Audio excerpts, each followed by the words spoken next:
తనపై ఎన్నో కుట్రలు చేసి కులమతాల చిచ్చు పెట్టే ప్రయత్నం చేసినప్పటికీ కూడా ప్రజలు ఆశీర్వదించి గెలుపు బాటలు నడిపించారని హనుమకొండ జిల్లా ఆత్మకూరు మండలం పెద్దాపూర్ గ్రామ సర్పంచ్ రవి అన్నారు. గ్రామ పంచాయతీ కార్యాలయంలో సర్పంచ్ గా బాధ్యతలు స్వీకరించి ప్రమాణ స్వీకారం చేసిన అనంతరం తన గెలుపుకు సహకరించిన గ్రామస్తుల ఇంటింటికి వెళ్లి వారి ఆశీర్వాదాలు తీసుకున్నారు.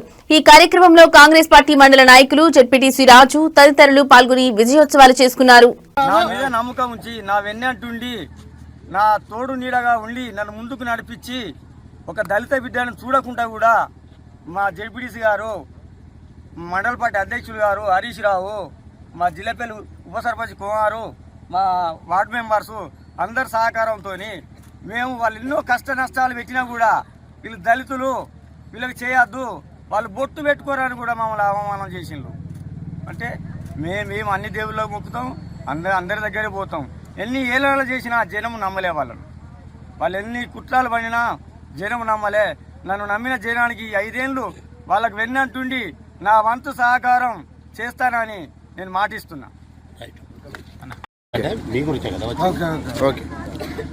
మేము గత ఎమ్మెల్యే ఎలక్షన్స్లో కానీ ఎంపీ ఎలక్షన్లో కానీ ప్రజలకు ఇచ్చిన హామీలు ఏదైతే ప్రభుత్వం రేవంత్ రెడ్డి గారు సర్కార్ రాగానే 6 గ్యారెంటీల అమల్లో భాగంగా ఇప్పటివరకే 60-70% పూర్తి చేయడం జరిగింది.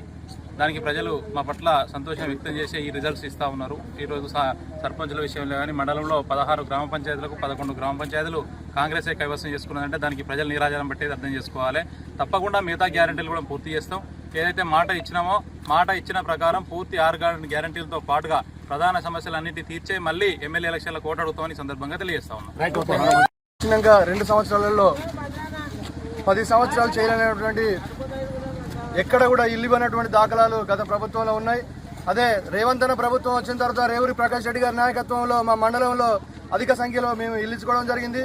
ఇవాళ సన్నబియ్యం ప్రతి విషయంలో చూస్తే తెలంగాణ రేవంత్ అన్న ప్రభుత్వం అభివృద్ధి పదంలో దూసుకెళ్తుంది. దీన్ని దృష్టిలో పెట్టుకునే ప్రజలు మాకు సహకారం చేసిళ్ళు. వాళ్ళ సహకారాన్ని మేము ఎక్కడ వమ్ము చేయకుండా వాళ్ళకు ప్రతి ఒక్క విషయంలో మేము ఒక అన్నదమ్ముల్లాగా, ఒక తమ్ముళ్లాగా, ఒక అన్నలాగా, ఒక అదిలాగా మేము వాళ్ళకు ఉంటామని చెప్పి సభాముఖంగా తెలియజేస్తున్నాం.